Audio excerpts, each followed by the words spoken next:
వీడియోలో మనము Bandi Sanjay Bhagiratha POCSO case rape చేశాడు అని దీనికి సంబంధించి ఒక మైనర్ బాలికని కేంద్ర హోంశాఖ సహాయ మంత్రి బండి సంజయ్ కుమారుడు బండి భగీరథ్ పై పోక్సో కేసు నమోదైంది. మైనర్ బాలికపై అనుచితంగా ప్రవర్తించారనే ఆరోపణలపై పేట్ బషీరాబాద్ పోలీసులు కేసు పెట్టారు. డిసెంబర్ 31న మొయినాబాద్ లోని ఓ ఫంక్షన్ హాల్లో తమ అమ్మాయిపై భగీరథ్ అసభ్యంగా ప్రవర్తించినట్లు మైనర్ బాలిక కుటుంబ సభ్యులు కంప్లైంట్ చేశారు. న్యూ ఇయర్ వేడుకలు జరుపుకుంటున్న సమయంలో ఘటన జరిగినట్లు ఫిర్యాదులో అమ్మాయి బంధువులు ఆరోపించారు. నిన్న మధ్యాహ్నం బండి భగీరథ్ పై పోక్సో కేసు పెట్టి విచారణ చేస్తున్నారు పేట్ బషీర్బాగ్ పోలీసులు. చాలా డబుల్ గేమ్ ఆడుతూ ఉన్నారు. కొన్ని ఛానల్స్ కూడా, మీడియా ఛానల్స్ కూడా అమ్ముడుపోయి ఇది హనీ ట్రాప్ అని మాట్లాడుతూ ఉన్నారు. సిగ్గులేని కొన్ని మెయిన్ స్ట్రీమ్ మీడియా ఛానల్స్. కేంద్ర మంత్రి Bandi Sanjay కుమారుడిపై honey trap case నమోదుపై Bandi Sanjay కార్యాలయం స్పందించింది. హనీ ట్రాప్ చేసి డబ్బులు డిమాండ్ చేసినట్టు కరీంనగర్ లో బండి సాయి భగీరథ్ ఫిర్యాదు చేసినట్టు బండి సంజయ్ కార్యాలయం ప్రకటన విడుదల చేసింది. 2 కోట్ల రూపాయలు ఇవ్వాలని, ఇవ్వకపోతే పోక్సో కింద కేసు నమోదు చేస్తామని బ్లాక్మెయిల్ చేసినట్టు బండి సాయి భగీరథ్ తన ఫిర్యాదులో పేర్కొన్నారు. బండి సంజయ్ కుమారుడు భగీరథ్ ఇచ్చిన ఫిర్యాదులో కరీంనగర్ పోలీసులు కేసు నమోదు చేశారు. సంజయ్ కుమారుడు లక్ష్యంగా చేసుకుని ఒక మహిళ పక్కా ప్లాన్ తో హనీ ట్రాప్ డ్రామాకు తెరలేపింది. తన కుమార్తెను అడ్డు పెట్టుకుని బ్లాక్ మెయిల్ కు పాల్పడుతూ ఏకంగా 2 నుంచి 3 కోట్ల రూపాయలు డిమాండ్ చేయడం ఇప్పుడు రాష్ట్ర వ్యాప్తంగా సంచలనం రేపుతోంది.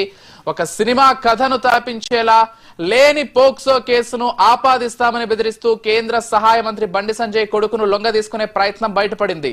వేధింపులు మితిమీరడంతో బాధితుడు పోలీసులను ఆశ్రయించగా ఈ చలాకీ మహిళ వెనుక ఉన్న కుట్ర కోణాలు ఒక్కొక్కటిగా బయటకొస్తున్నాయి. అయితే ఇక్కడ బండి సంజయ్ గారి జర్నీ గురించి మనం మాట్లాడుకుందాము. దాంతోపాటు బండి సంజయ్ గారు కూడా ఎవరు మాట్లాడితే వాళ్ళ మీద ఇళ్ల మీదకి జనాలు పంపించి, రీసెంట్గా కూడా కౌశిక్ రెడ్డి మీద మాట్లాడారని ఇళ్ల మీదకి జనాలు పంపించేసి కవాతు నిర్వహించాడు.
అంటే ఒక రకమైన భయందాలం. ఇది ఫస్ట్ టైం ఏం కాదు బండి సంజయ్ గారు, ఇది ఫస్ట్ టైం ఏం కాదు.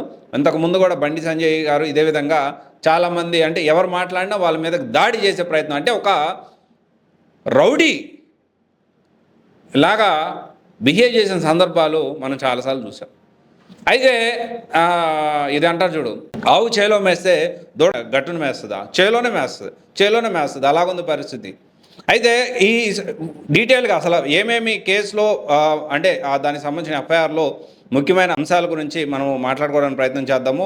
దాంతోపాటు అసలు ఈ జర్నీ ఆఫ్ బండి సంజయ్ ఎలా స్టార్ట్ చేశారు, ఎలాంటి జర్నీ నుంచి ఒక్కొక్క అడుగు ఎదుర్కొంటూ ఎంతవరకు కేంద్ర సహాయక హోంమంత్రి శాఖ అంతవరకు వెళ్ళగలిగారు, దాని గురించి కూడా మనం డీటెయిల్గా మాట్లాడుకుందాము.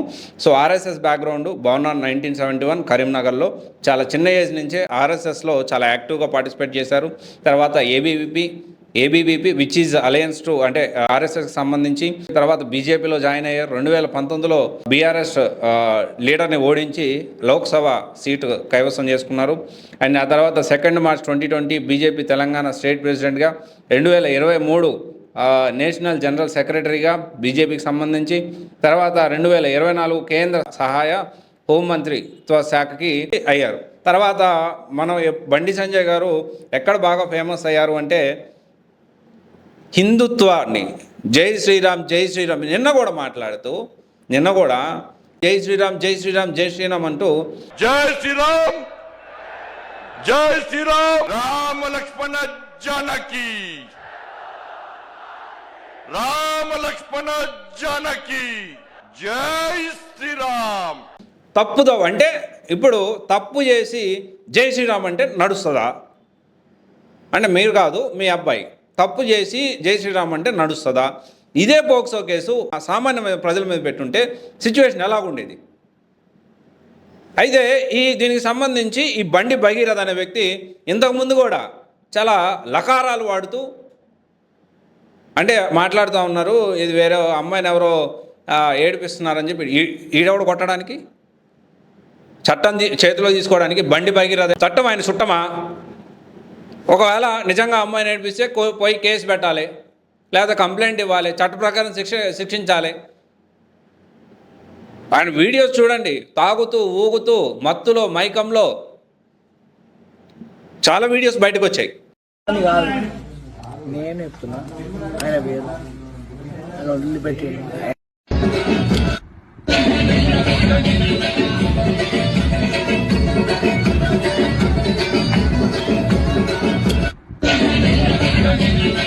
కానీ ఆశ్చర్యకరమైన విషయం ఏంటి అంటే కాంగ్రెస్ ప్రభుత్వం కూడా దీన్ని ఎందుకని అంత అంటే కేంద్ర మంత్రి అని లేకపోతే ఏమన్నా లాలు చెప్పడ్డారో ఇంతవరకు అరెస్ట్ చేయకపోవడం అత్యంత అంటే కాంగ్రెస్ బీజేపీ ఒకటేనా? తెలంగాణలో కలిసిపోయారా? అధికారంలో రాకముందే ఇన్ని అరాచకాలు చేస్తూ ఉన్నారే, ఇళ్ళ మీదకి మనుషులు రావడం, దాడి చేయడం. మరి అధికారంలోకి వచ్చే నిజంగా బీజేపీ అధికారంలోకి వస్తే ఎలా ఉంటుందో ఊహకి భయానకంగా ఉంది. అయితే దానికి సంబంధించి ముఖ్యాంశాలు దాంట్లో ఏమేమి రాశారు అండ్ కొన్ని మ్యారేజ్ ఫంక్షన్లో మీట్ అయ్యారు 17 years మైనర్ బాలికని. ఆ తర్వాత న్యూ ఇయర్ సెలబ్రేషన్స్ అప్పుడు ఒక ఫామ్ హౌస్లో కూడా ఫోర్స్ఫుల్గా మద్యం తాగించి ఫిజికల్గా కలిశారు, హరాస్మెంట్ చేశారు అనేది ఆ కంప్లైంట్లో ఉంది. అయితే ఆమె తల్లి ఇచ్చిన కంప్లైంట్ మనం ఒకసారి గమనిస్తే మైనర్గా ఉన్న నా కుమార్తెను జూన్ 2025 ప్రాంతంలో బండి భగీరథ అనే వ్యక్తి మొదట వ్యక్తిగత పరిచయమై ఆ తర్వాత ఇన్స్టాగ్రామ్, స్నాప్చాట్ సహా సోషల్ మీడియా ప్లాట్ఫామ్ ద్వారా స్నేహితుల పరిచయాల ద్వారా సంప్రదించి క్రమంగా రిలేషన్షిప్లోకి లాగాడు. నా కుమార్తె మేజర్ అయిన తర్వాత పెళ్లి చేసుకుంటాను తప్పుడు హామీలు ఇస్తూ ఆమె భావోద్వేగ బలహీనతను ఆసరాగా చేసుకొని ఉద్దేశపూర్వకంగా ఆమె నమ్మకాన్ని పెంచి రిలేషన్షిప్లో లాగాడు. ఆమెను కంట్రోల్ చేయడం, చదువు విషయంలో కూడా సొంత నిర్ణయం తీసుకోనివ్వకుండా ఎమోషనల్ బ్లాక్మెయిల్తో వేధించాడు. తర్వాత భగీరథ తాను చేసిన తప్పులు పశ్చాత్తాపం ఉన్నాడని నా కుమార్తె కలిగించిన హాని పట్ల విచారం వ్యక్తం చేశానని సూచించే అనేక మెసేజ్లు ఉన్నాయి. అతని మెసేజ్ల్లో ఎమోషనల్ బ్లాక్మెయిల్ స్పష్టంగా కనిపిస్తుంది. తర్వాత వాళ్ళ సొంత అపార్ట్మెంట్ బేస్మెంట్లో వద్దని చెప్పినప్పటికీ అతను బలవంతంగా ముద్దు పెట్టుకోవడానికి, అనుచితంగా తాకడానికి ప్రయత్నించాడని నా కుమార్తె తెలిపింది. అండ్ 2-3 రోజులు అంటే ఇక హైదరాబాద్లోని కరీంనగర్ ప్రాంతం గోల్ఫ్ వ్యూ అపార్ట్మెంట్కు తీసుకెళ్లాడు. ఆమె వ్యతిరేకించిన 2-3 రోజులు అక్కడే ఉండమని బలవంతం చేశారు. పదే ఆమె నుండి కోరికలు తీర్చమని కోరారు. నవంబర్ 13న మొయినాబాద్లో లక్స్ చరణ్ ఫార్మ్ స్టేలో కూడా నా కుమార్తె ఇలాంటి సంఘటనలు ఎదుర్కొంది. తర్వాత 31 డిసెంబర్ 2025 మరియు జనవరి 1 రాత్రి మొయినాబాద్లో ఒక ఫామ్ హౌస్లో అనన్య ఫార్మ్స్లో జరిగిన సంఘటన గురించి నేను చెప్పాలి. దానికి సంబంధించి తెల్లవారుజామున 1:30 to 2:30 మధ్యలో మద్యం మధ్యలో ఆమె గదిలోకి ప్రవేశించి ఆమెను లైంగిక వేధించడం, అనుచితంగా తాకడం ఇవన్నీ చేశాడు. ఈ ఫిర్యాదుతో నేను స్నాప్చాట్ హిస్టరీ స్క్రీన్ షాట్లు సమర్పిస్తున్నాను. దానికి సంబంధించి విత్ ప్రూఫ్తో ప్రొవైడ్ చేసింది. అండ్ ఓవరాల్గా ఏంటి అంటే నా కుమార్తె మైనర్ అయినందున పై భేటీలో చేసిన వ్యాఖ్యలు భయం, బెదిరింపు మరియు ఆందోళన కారణమయ్యాయి. జరిగిన సంఘటనల క్రమం మొత్తం స్పష్టంగా పోక్సో కింద నేరాలకు వస్తుందని నేను వినయపూర్వకంగా విన్నవిస్తున్నాను. ఎందుకంటే చట్ట ప్రకారం మైనర్ సమ్మతికి ప్రాధాన్యత ఉండదు. ఒక విషయం, హనీ ట్రాప్ అని మాట్లాడే వాళ్ళు ఎవరైతే ఉన్నారో మైనర్ బాలికగా అంటే ఒకవేళ హనీ ట్రాప్ చేసింది అంటే నిజం ఒప్పుకున్నట్టేనా? కానీ దీన్ని ప్రజెంట్ గవర్నమెంటు రేవంత్ రెడ్డి గారు సీరియస్గా తీసుకొని ఇప్పటి వరకు అరెస్ట్ చేయకపోవడం అనేది, ఒక సినిమా ఉంది కదా leader cinema, same scene repeat అవుతుంది. మాకు నమ్మకం లేదు దొర అనే సీన్ రిపీట్ అవుతుంది. మాకు నమ్మకం లేదు దొరా, ఏం అనుకోకు. అయితే ఇక్కడ ఒక విషయం అర్థం చేసుకోవాలి. బండి సంజయ్ గారు ఇప్పుడు చాలామందికి ఎవరో ఏం మాట్లాడినా కానీ ఇమ్మీడియట్గా వాళ్ళ మీదకి దాడి చేస్తారు కదా. అధికారంలోకి రాకముందే ఇంత దౌర్జన్యానికి పాల్పడుతూ ఉన్నారే. తెలంగాణలో బీజేపీ అధికారంలోకి వస్తే సామాన్య ప్రజల పరిస్థితి ఏంటి? బీఆర్ఎస్ ఒక్కటే స్టాండ్ తీసుకుంది. బీఆర్ఎస్ ప్రెస్ మీట్ పెట్టి, ఆర్ఎస్ ప్రవీణ్ గారు ప్రెస్ మీట్ పెట్టారు, కేటీఆర్ ట్వీట్ చేశారు. దీని గురించి చాలా సీరియస్గా తీసుకొని దీన్ని వాళ్ళు పోరాడుతూ ఉన్నారు. ఎక్కడికి పోయారు కవితక్క? నిద్రపోతున్నారా కవితక్క? ఇమ్మీడియట్గా ఏ చిన్నది జరిగినా నేను తెలంగాణ తల్లిని అవ్వాలనుకుంటున్నా, కూతురు అవ్వాలనుకుంటున్నా అంటున్నారు కదా. మరి ఎక్కడికి పోయింది కవితక్క? ఒక్క బీఆర్ఎస్ పార్టీ మాత్రమే దీనికి సంబంధించి పబ్లిక్లో మాట్లాడుతూ ఉన్నారు. ఎందుకని అది మిగతా వాళ్ళ పార్టీలు ఎందుకు మాట్లాడట్లేదు?